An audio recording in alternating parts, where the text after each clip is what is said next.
ధన్యవాదాలు అధ్యక్ష. మా మల్కాజ్గిరి నియోజకవర్గంలో అనేక డెవలప్మెంట్ కార్యక్రమాలు కోర్టు కేసుల వలన ఆగిపోతున్నాయి అధ్యక్ష. మీ ద్వారా ప్రభుత్వానికి విజ్ఞప్తి ఏంటంటే, ఇప్పుడు మా దగ్గర ఒక ఫైర్ స్టేషన్ శాంక్షన్ అయింది, ల్యాండ్ ఉంది, దానికి ఫండ్ కూడా ఉంది అధ్యక్ష. బట్ ఎవరో ఒకరు ల్యాండ్ మీద దావా వేసి దాని మీద స్టే తెచ్చుకొని దాన్ని ఆపేయడం జరిగింది. అదేవిధంగా మా చెరువులు, ఉదాహరణకు మోత్కులకుంట అని ఉంది, బండ చెరువు అని ఉంది అధ్యక్ష. దానికి డైవర్షన్ సివరేజ్, దానికి ఫండ్ ఉంది, ప్రతి ఒక్క రూపాయి ఎవ్రీథింగ్ ఉన్నది. కానీ ఆ కోర్టులలో స్టే తెచ్చుకొని ఆ డైవర్షన్ ఛానల్ వేయకపోవడం మూలాన అక్కడ దోమలు, మాకు గుర్రపు డెక్క వలన అనేక ఇబ్బందులు ఎదురవుతున్నాయి అధ్యక్ష.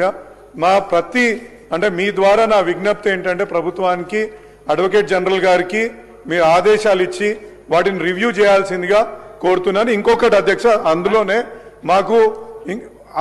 చిన్నది అధ్యక్ష, అయిపోయింది.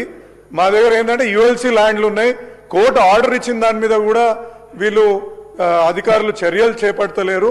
అదేవిధంగా హిందూ గ్రేవ్ యార్డ్లో డంపింగ్ యార్డ్ ఉంది అధ్యక్ష, దానిలో నేషనల్ గ్రీన్ ట్రిబ్యునల్ మరియు హైకోర్టు కూడా ఆర్డర్ ఇచ్చింది, దాని మీద కూడా ఎటువంటి చర్యలు అధికారులు చేపడతలేరు అధ్యక్ష. దయచేసి ప్రభుత్వానికి విజ్ఞప్తి ఏంటంటే, అడ్వకేట్ జనరల్ గారిని జీపీలతోటి ఈ అన్ని కేసులను రివ్యూ తీసి త్వరగా వాటిని తొలగించగలిగితే మా డెవలప్మెంట్ అవుతుందనేసి కోరుకుంటున్నాను.